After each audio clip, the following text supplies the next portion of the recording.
Tell me about yourself. I grew up in India and studied accounting. I worked at an accounting firm for 2 years and I enjoy bicycling and jogging. What are your strengths? I believe my strongest trait is my attention to detail. This trait has helped me tremendously in this field of work. What are your weaknesses? I feel my weakness is not being detail-oriented enough.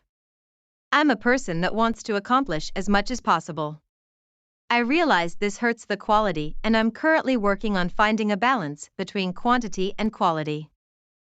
What are your short-term goals?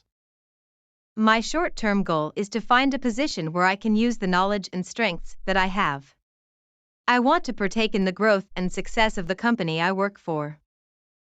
What do you see yourself in 5 years? In 5 years, I see yourself as a valued employee of a company. I want to be an expert at my position and start training to be a manager.